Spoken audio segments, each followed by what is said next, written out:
If you like to have a drink every now and then, you're in luck, because with flexible dieting, that's perfectly okay. But just like spending your macros on calorie-dense dessert, you have to plan a little if you want to drink responsibly without sabotaging your progress. Alcohol is like the shadowy fourth macro because, like protein, carbs, and fat, it does give your body energy, but it doesn't have the same nutritional value as micronutrients. And unlike the other macros, alcohol has 7 calories per gram. So how do you fit alcohol into your macros?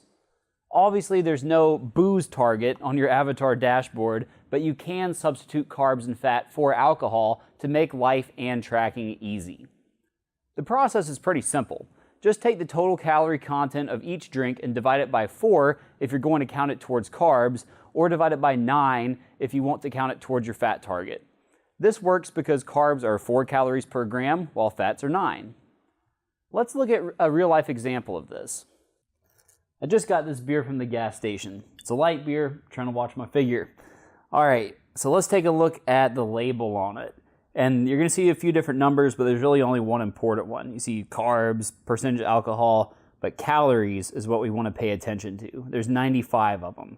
So if I want to track this beer as carbs, what I'm going to do is take the total caloric content, which is 95, and I'm going to divide it by 4 because that's how many calories are in a gram of carbs. So I'd track it as, I'd round that up to 24 grams. If I want to do fat, it's 9. So I have 95 over 9. So 10.5, I'd round it up to 11. So that's how you can substitute it. Now let's say you want to do half as fats, half as carbs. What you'll do is you'll take the total calorie content, 95, split that in half by dividing by 2. And so then that's the number that you're going to divide by 4 if you want to do carbs. So 11.8.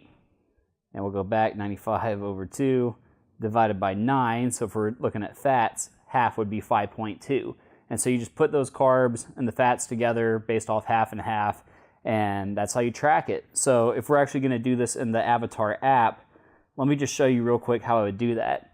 So here's my macros. This is really what I've eaten today. Just have some fun with it. But let's custom add.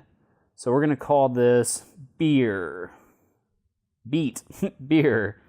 Serving size is going to be 1, and it's going to be a custom unit. And that custom unit is beer, 1 beer. All right, so here we go. And based off the math that we just did, let's say I'm going to count all of it as carbs. I'm just going to put in 24. So we have 0, 0, and of course, no fiber in beer, at least not any beer that I drink. And boom, 1 beer, it's been added. Tracking your alcohol this way will keep you in the right energy balance for your goal, and while you may miss out on some of the health benefits you get by eating real food, at least you won't put your body composition in jeopardy. Always remember the 80-20 rule. If 80% of your food has high nutritional value, it's safe for the other 20% to be junk food. And alcohol is definitely part of that 20%. That's why it's a bad idea to consistently get a lot of your calories from booze, which could lead to vitamin and mineral deficiencies and other health issues. But it's more than possible to fit a few drinks into your macros worry-free. So plan your macros and how you'll track them ahead of time, designate a driver, and enjoy your social life. With Avatar's help, you can have it all and still reach your ideal body.